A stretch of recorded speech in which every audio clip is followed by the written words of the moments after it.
Hello दोस्तों, welcome. के fin technology limited company का आईपीओ ओपन होने वाला है। कंपनी के डिटेल्स देखें, जैसे कंपनी करती क्या है, बिजनेस मॉडल क्या है, कब से मार्केट में, कंपनी का फाइनेंशियल स्टेटस देखें, जैसे कि सेल्स ग्रोथ कैसा है, प्रॉफिट ग्रोथ कैसा है, आईपीओ लाने का कारण देखेंगे, और आईपीओ का price band, opening date, closing date और वैल्यूएशन और जीएमपी अभी क्या चल रहा है ये देखेंगे। फाइनली इस आईपीओ में अप्लाई करें या अवॉइड करें ये भी देखेंगे।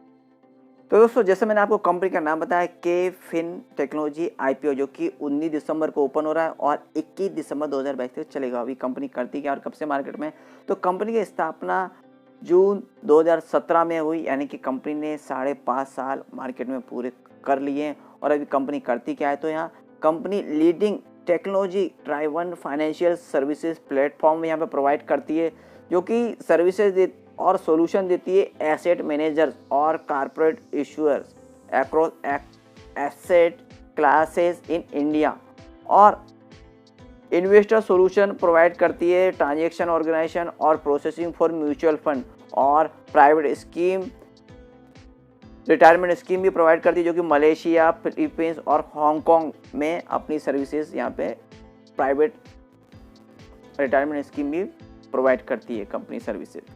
और एसेट मैनेजमेंट कंपनी सर्विसेज के तौर से हम देखें तो कंपनी इंडिया की लार्जेस्ट इन्वेस्टर सॉल्यूशन प्रोवाइडर, जो कि इंडियन म्यूचुअल फंड को यहाँ पे अपनी सर्विसेज देती है, लार्जेस्ट कंपनी है इंडिया में।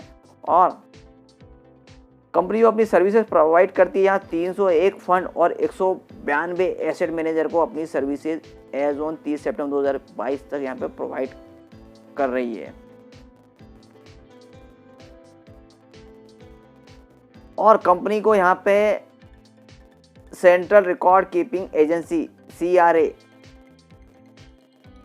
क्योंकि यहाँ पे कंपनी ये सर्विस भी प्रोवाइड करती है, जो कि नेशनल पेंशन स्कीम NPS, जो कि इंडिया में एज ऑन 30 सितंबर 2022, और जो कि इंडिया की largest issuer solution provider company है, based on several client services as on 30 सितंबर 2022। और कंपनी के जो सर्विसेज उन्हें हम अलग अलग, यानी कंपनी यहाँ 3 उनमें डिवाइड करती है, क्लासीफाइड करती है उन्हें प्रोडक्ट सर्विसेज को। तो इसमें फर्स्ट है इन्वेस्टर सॉल्यूशन। इसमें कंपनी अकाउंट सेटअप करना, transaction organisation, redemption, brokerage calculation, compliance रहते हैं कुछ गवर्नमेंट के, रेगुलेटरी रिपोर्टिंग, रिकॉर्ड कीपिंग, ये सब कंपनी प्रोवाइड करती है। इसके अलावा domestic mutual fund, international pension services, alternative और वेल्थ मैनेजमेंट भी यहाँ पे इन्वेस्टर सॉल्यूशन में कंपनी प्रोवाइड करती है।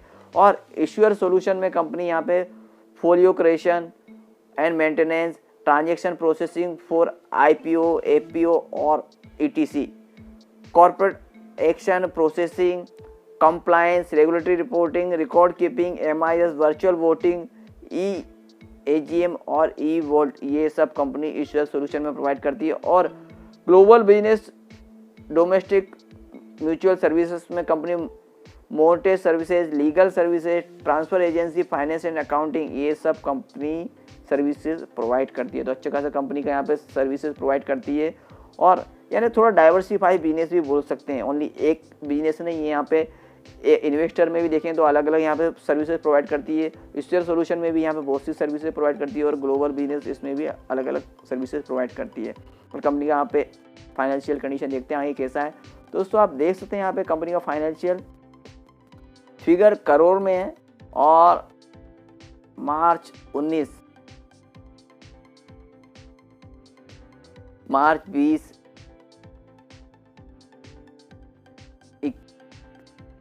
मार्च 21 और यहाँ सितंबर 21 और सितंबर 22 का कंपेरिजन है, और मार्च 22 की इतनी फिगर है। तो टोटल एसेट मार्च 19 में कंपनी का 1021.78 करोड़ का, जो कि मार्च 20 में 868.38 करोड़ का, यानी यहाँ पे कोरोना इम्पैक्ट से अच्छा खासा यहाँ कंपनी का एसेट भी कम हुआ है।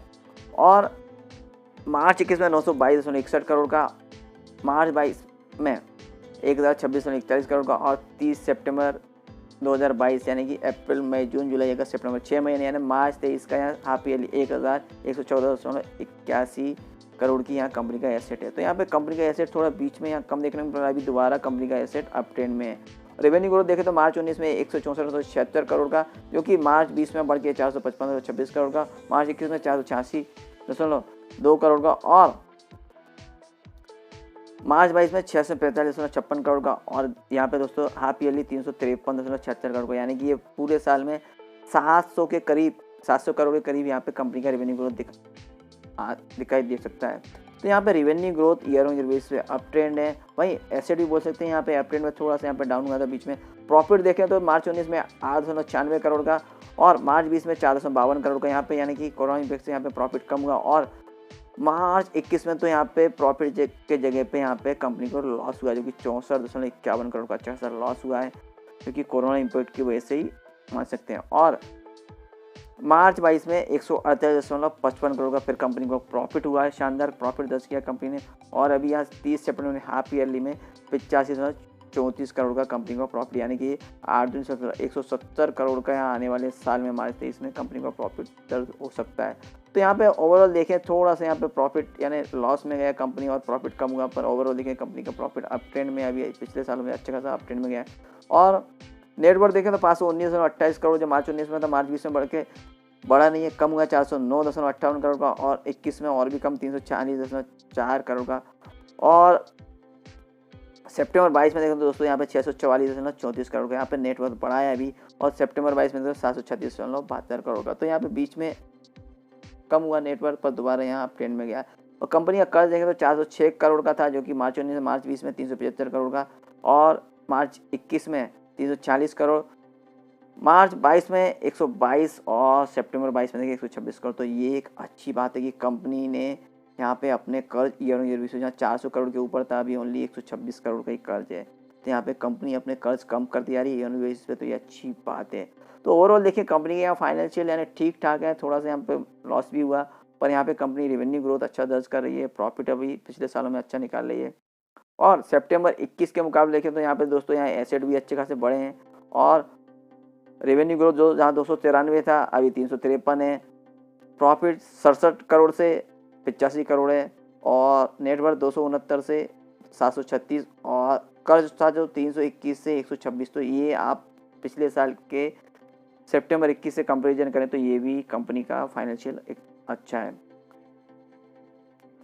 अभी आईपीओ लाने का रीज़न तो दोस्तों यहाँ पे कंपनी का आईपीओ जो आ रहा है टोटल ऑफर फॉर सेल है, प्रमोटर्स अपना शेयर होल्डर्स यहाँ पे मार्केट में सेल कर रहे हैं, तो यानी कंपनी के ग्रोथ में कुछ भी पैसा जाने वाला नहीं है। अभी आईपीओ कब ओपन हो रहा है, तो जैसे मैंने आपको बोला आईपीओ दिसंबर 19 को ओपन हो रहा है और 21 दिसंबर 2022 तक चलेगा। फेस वैल्यू 10 रुपये पर शेयर का है, प्राइस 347 से 366 पर शेयर का है, लॉट साइज 40 शेयर्स का है, और इशू साइज 1500 करोड़ का है, जो कि टोटल ऑफर फॉर सेल है। और issue type book build issue है, लिस्टिंग बीएसई एनएसई दोनों पे होने वाला है। क्यूआईबी कैटेगरी के लिए 75% का अलॉटमेंट रखा गया है, जबकि एनआईआई कैटेगरी के लिए 15% का और रिटेल कैटेगरी के लिए 10% का अलॉटमेंट रखा गया है। और प्रोमोटर्स कंपनी में यहाँ पे प्रोमोटर्स में general Atlantic Singapore fund PT limited, ये कंपनी यहाँ पे कंपनी के प्रोमोटर्स में यानी कि आउट ऑफ इंडिया की कंपनी है। टेंटेटिव टाइम टेबल में तो दोस्तों आप देख सकते हैं यहाँ पे ओपनिंग डेट जो आईपीओ की 19 दिसंबर को 21 दिसंबर तक चलेगा। अलॉटमेंट 26 दिसंबर को होगा, और जिन्हें अलॉटमेंट नहीं मिलेगा उनका पैसा 27 दिसंबर को रिफंड किया जाएगा, और 28 दिसंबर को जिन्हें अलॉटमेंट मिलेगा उनके डीमैट अकाउंट में शेयर क्रिएट किए जाएंगे, 29 दिसंबर को लिस्टिंग है। और दोस्तों अभी हम जैसे इन्वेस्टर कितना अप्लाई कर सकते हैं, तो दोस्तों यहाँ पे देख सकते हैं आप रिटेल कैटेगरी में जहाँ एक लॉट जिसमें 40 शेयर्स रहेंगे 14,640 अमाउंट इन्वेस्टमेंट मिलेगा, और मैक्सिमम 13 लॉट जिसमें 520 शेयर्स रहेंगे 1,90,320 अमाउंट इन्वेस्टमेंट मिलेगा। और स्मॉल एचएनआई कैटेगरी में 14 लॉट जिसमें 560 शेयर रहेंगे 2,04,960 अमाउंट इन्वेस्टमेंट मिलेगा, और बिग एचएनआई कैटेगरी में 69 लॉट जिसमें 2,760 शेयर रहेंगे 10,10,160 अमाउंट इन्वेस्टमेंट मिलेगा। और आईपीओ में प्रोमोटर्स की होल्डिंग आईपीओ के पहले 74.37%, आईपीओ के बाद 71.74% रहेगा। तो ये एक अच्छी बात है, यहाँ पे अच्छी खासी होल्डिंग यहाँ पे प्रोमोटर्स की है। और दोस्तों ये कुछ डेट्स हैं, यहाँ पे एंकर इन्वेस्टर है वो पहले ओपनिंग के पहले यहाँ पे अपना बिड लगाते हैं, जो कि 16 दिसंबर है, और यहाँ उनका अपर कितना साइज है पोर्शन साइज ये भी है। हाँ लॉक इन पीरियड 50%, डेट है 5/6/2023, और remaining date lock in period जो कि मई 1 2023 है, 90 दिन का इनको पीरियड है। और दोस्तों अभी कंपनी के IPO में अप्लाई करें तो कंपनी का एड्रेस हमें पता होना चाहिए। तो दोस्तों आप यहाँ पे एड्रेस है जो कि हैदराबाद तेलंगाना का यहाँ पे एड्रेस है। Phone number, email ID, website, आप और भी यहाँ कंपनी की डिटेल्स चेक कर सकते हैं। और रजिस्ट्रार कंपनी का दोस्तों तो यहाँ पे big share services private limited company का रजिस्ट्रार है। Phone number, email ID, registrar का वेबसाइट हमें अलॉटमेंट स्टेटस चेक करने के लिए उपयोगी पड़ेगा। और यहाँ पे वैल्यूएशन हम आज ये देखें तो financial 2022 earning per share 9.36, P ratio 37.07 से 39.10 और रिटर्न नेटवर्थ 29.99%, NAV 38.45, EBITDA 45.53% और डेप्ट इक्विटी यहाँ पे 0 दिखा है। दोस्तों जैसे कि कंपनी अपना कर्ज कम करती आ रही है सालों साल पे, तो यहाँ पे ऑलमोस्ट यहाँ पे डेट फ्री कंपनी यहाँ पे बताई गई है, यानी आगे चले कंपनी अपना पूरा कर्ज उतार सकती है। तो यहाँ पे जैसे मैंने आपको बोला कंपनी के फाइनेंशियल बीच में थोड़े से गड़बड़ हुए थे, पर पिछले साल से अभी कंपनी के फाइनेंशियल सुधर गए हैं। और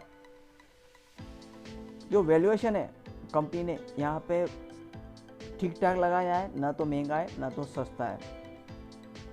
और अभी इसका GMP देखें तो दोस्तों आप देख सकते हैं यहाँ पे इसका GMP फिलहाल अपडेट नहीं हुआ है, न कि सब्जेक्ट टू सौदा, जो आगे अपडेट हो सकता है।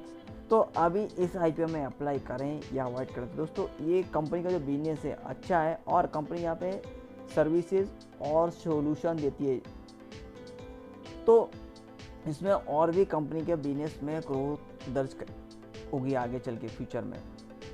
यहाँ रेवेन्यू ग्रोथ, प्रॉफिट ग्रोथ और भी यहाँ पे बढ़ते हुए नजर आएगा। तो हाँ इसमें अप्लाई कर सकते हैं, पर आप इसमें लास्ट डे में सब्सक्रिप्शन स्टेटस और GMP देख के ही आप इसमें अप्लाई करें, क्योंकि ये शेयर आपको लिस्टिंग के बाद और भी कम प्राइस में मिल सकता है। तो आप तब जाके भी इसमें लॉन्ग टर्म व्यू से इन्वेस्टमेंट कर सकते हैं। लॉन्ग टर्म व्यू से कंपनी फाइनेंशियल अच्छी है और आगे चल के अच्छे रिटर्न देगी। तो दोस्तों और भी IPO आ रहे हैं और भी अपडेट आते रहेंगे। अपडेट के लिए please like share subscribe my channel.